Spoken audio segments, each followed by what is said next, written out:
Les mamans sont à l'honneur aujourd'hui. Fête des mères oblige, une journée de témoignage d'amour et de reconnaissance. Naomi Musenga décède fin décembre 2017 à Strasbourg après un appel au SAMU pris à la légère. Aujourd'hui, sa famille dénonce une absence de réponse quant aux circonstances de sa mort et demande que justice soit faite. Bonsoir et bienvenue dans le 19h. Les mères célébrées aujourd'hui en Côte d'Ivoire et partout dans le monde. À Bingéville, ce sont 500 jeunes mères de différents quartiers et villages de la commune qui ont reçu de nombreux présents de la mairie. Une marque d'affection pour tout l'amour qu'elles témoignent aux autres. Elles sont les lauréates du concours Miss Aoulaba, organisé par l'association des femmes des Trois Cocotiers du quartier Sojefia-Kouté dans la commune de Yopougon à l'occasion de la fête des mères. Selon la présidente de cette association, la fête des mères est une opportunité pour consolider la fraternité et la solidarité entre les membres. La première famille, c'est le quartier, la cohésion sociale. Elle doit être battante à faire des petits commerces pour que nous soyons autonomes. Nos valeureuses femmes, nos femmes dynamiques, je voudrais leur souhaiter bonne fête des mères. Et aussi, j'ai fait un clin d'œil à ma mère, Nena Pouy-Blomain Colette, qui a aujourd'hui 83 ans.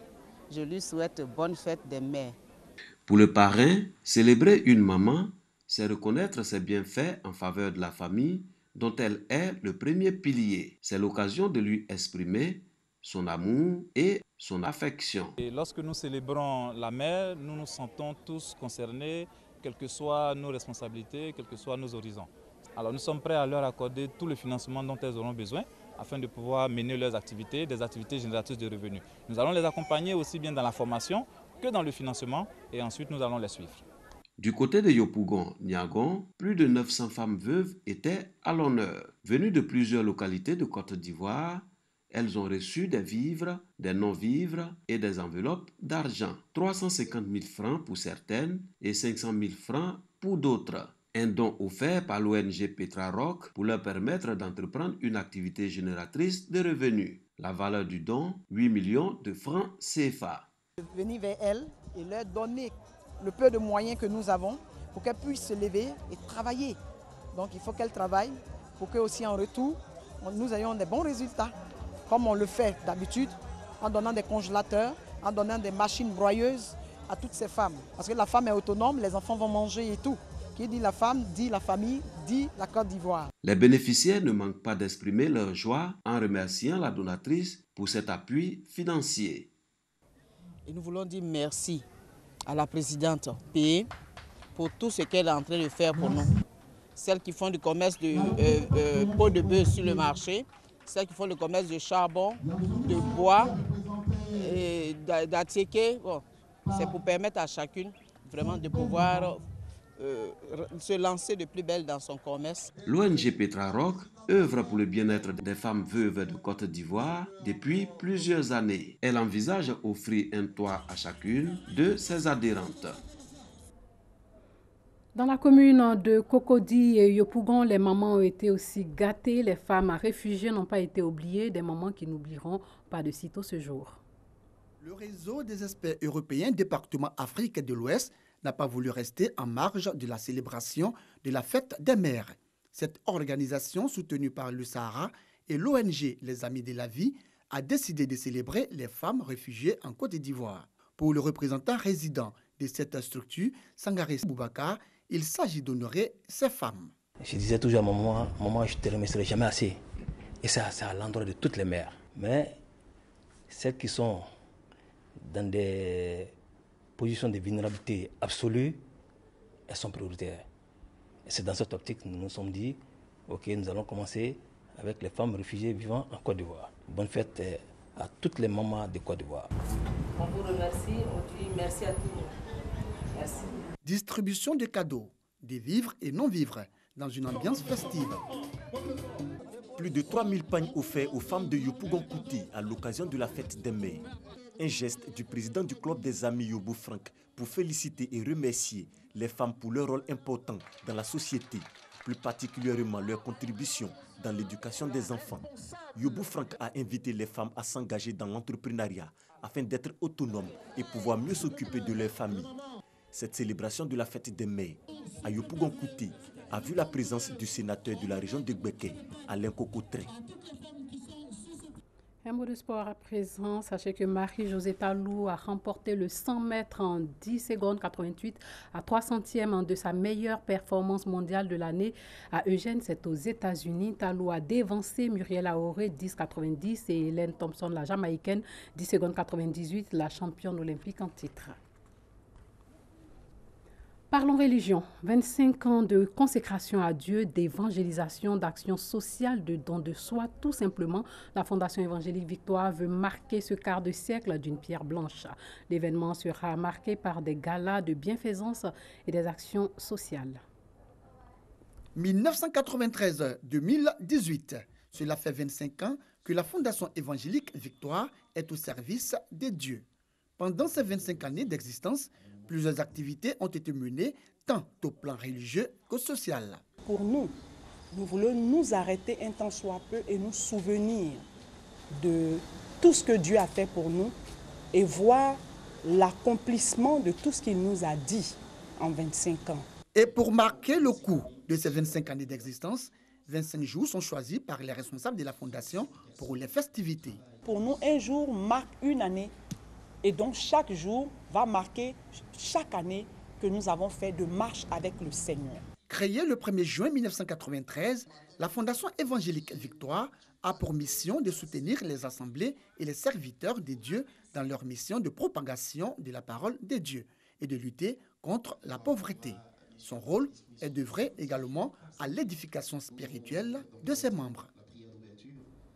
La voix de Pierre Bellemare s'est tue hier. Monsieur Enquête Impossible est décédé dans un hôpital de la région parisienne où il avait été admis quelques jours plus tôt pour des examens selon sa famille. L'animateur et conteur de la radio et de la télévision française avait 88 ans. Ce pionnier de l'audiovisuel, père du téléachat, avait également importé en France l'usage du prompteur des États-Unis en 1957.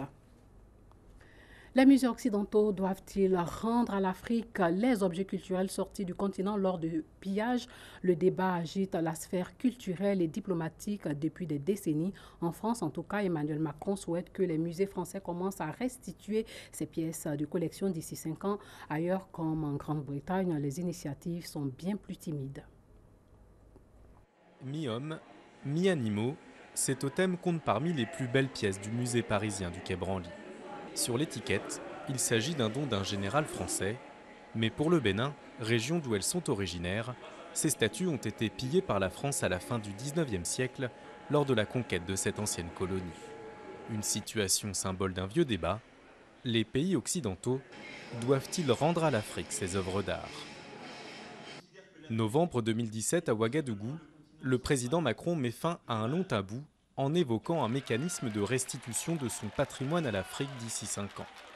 Une annonce qui fait trembler les conservateurs européens, jusqu'à présent farouchement opposés à toute restitution. Le débat s'est tout de suite heurté à une difficulté d'ordre juridique, puisque ces pièces étaient rentrées de manière légale, vu le rapport de l'époque, dans nos collections publiques. Et vous savez qu'à partir du moment où des pièces sont rentrées d'une manière légale dans les collections publiques, elles sont inaliénables. Elles ne peuvent pas repartir à un soi-disant propriétaire qui, pour ces musées, n'existe pas, puisque ces États n'existaient pas à l'époque. Au musée des civilisations d'Abidjan, l'annonce du président français a été applaudie. Une opportunité sans précédent pour sa directrice, qui estime qu'une énorme partie des biens culturels ivoiriens se trouverait à l'étranger. Pour autant, ces retours doivent se faire par étapes. Il faut essayer de voir comment réunir toutes les conditions pour accueillir ces objets qui étaient dans un certain conditionnement et qui arrivent dans un autre espace. Alors, est-ce qu'il faut restituer les objets tout de suite et maintenant? Structure d'accueil, conservation, entretien, pour des spécialistes, tous les pays africains ne sont pas pour l'instant prêts à accueillir leurs œuvres dans de bonnes conditions. Alors certains musées européens proposent des compromis, comme ici à Londres. Pour ce musée, pas question de rendre à l'Éthiopie ses trésors anciens. La galerie se contente tout juste d'envisager de les lui prêter de façon temporaire, tout en restant propriétaire. L'entrée de ces objets dans les collections du musée ainsi que leur statut juridique font l'objet de nombreuses difficultés. Et discuter d'un prêt est peut-être la façon la plus simple de garantir l'accès à ces collections. Une approche timide à contre-courant des recommandations de l'UNESCO. Depuis 40 ans, l'organisation milite pour un retour en Afrique des biens culturels sortis du continent durant l'époque coloniale. Il est très difficile de donner un carton jaune à certains musées et pas à d'autres, mais de manière globale, tous les musées sont conscients que ce débat est une réalité et qu'il faut trouver des solutions. Des solutions qui en France pourraient se concrétiser en novembre, date à laquelle 2 experts nommés par Emmanuel Macron en début d'année devront rendre leurs conclusions. Place à la chronologie avec ce fait qui défraie la chronique, l'affaire Naomi Musenga. Les parents de Naomi Musenga, décédés fin décembre 2017 à Strasbourg après un appel au SAMU, pris à la légère, dénonce une absence de réponse quant aux circonstances de sa mort. L'impression de se faire balader ne fait que continuer à critiquer le père de la jeune fille. La famille demande que justice soit faite lors d'une conférence de presse le 10 mai dernier. Que s'est-il passé à Strasbourg en décembre 2017? 29 décembre 2017, Naomi Musenga, 22 ans, est prise de douleur et contacte le SAMU. Son appel au SAMU avait été pris à la légère par une opératrice. Elle parviendra finalement à se faire transporter par les secours à l'hôpital, où elle décédera quelques heures plus tard. Sa famille ne comprend pas ce qui vient de se passer, qu'alors, disent-elles, Naomi ne souffrait d'aucune pathologie connue. Courant février, la famille de Naomi a demandé le rapport d'autopsie ainsi que le rapport d'hospitalisation. Le 12 avril, elle reçoit par courrier le rapport d'hospitalisation et le rapport d'autopsie. Comment l'enregistrement de SAMU est parvenu aux mains des parents de Naomi? Conseillée par des amis, la famille de Naomi contacte le SAMU pour demander l'enregistrement. En avril 2018, les proches de Naomi reçoivent chez eux l'enregistrement de SAMU sur lequel figurent les dernières paroles de la jeune femme et sa prise en charge tant décriée par une assistante de régulation médicale. Cet enregistrement est accompagné d'une notice pour les prévenir que ce qu'ils s'apprêtent à écouter peut être choquant. Lors de l'écoute, la famille de Naomi est abasourdie. Elle décide de faire écouter ce document sonore à plusieurs amis qui, révoltés, leur conseillent de prendre contact avec la presse. Les amis de Naomi, constitués en collectif, entrent en contact avec un journal local qui publie le 27 avril dernier un article accompagné de cette bande sonore. Allô? Aidez-moi, madame. Oui, qu'est-ce qui se passe? Qu'est-ce qui se passe? Bon, si vous me dites pas ce qui se passe, je raccroche, hein? Madame, je suis très mal. Oui, bah vous appelez un médecin, hein? D'accord. Voilà, vous appelez SOS médecin. Je peux pas. Vous pouvez pas? Ah non, vous pouvez appeler les pompiers, mais vous pouvez pas. Oui, vous allez mourir, certainement un jour, comme tout le monde. Comment réagissent les autorités? Cet enregistrement et l'autopsie constituent une pièce centrale des différentes enquêtes ouvertes pour comprendre les causes de la mort de Naomi. Le 3 mai, les hôpitaux universitaires de Strasbourg ouvrent une enquête administrative interne. La ministre de la Santé demande l'ouverture d'une enquête de l'inspection générale des affaires sociales. Côté justice, le parquet de Strasbourg ouvre une enquête préliminaire du chef de non-assistance aux personnes en péril. Et après, le 23 mai, Moukol et Honorine Musenga, les parents de Naomi, rencontrent le directeur général des hôpitaux universitaires de Strasbourg. 6 mois après la mort de leur fille et 15 jours après la médiatisation de l'enregistrement de l'appel de la jeune femme au SAMU, le couple espérait enfin obtenir des réponses à ce drame. Mais pour maître Mohamed Achou, avocat de la famille Musenga, ce fut le rendez-vous de la frustration. Le 24 mai dernier, Agnès Buzyn, ministre français de la Santé, a déclaré sur France Inter qu'elle avait eu connaissance d'une dizaine d'affaires similaires à celles de Naomi Musenga et demandé aux différentes agences régionales de santé de lui faire remonter ce qu'elle avait à leur connaissance. Des affaires qui, selon la ministre de la Santé, ne peuvent pas rester dans un tiroir méconnu.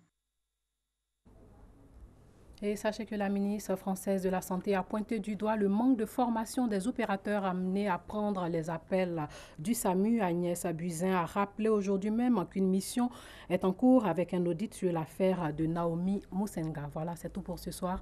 Merci de nous avoir suivis et surtout, portez-vous bien.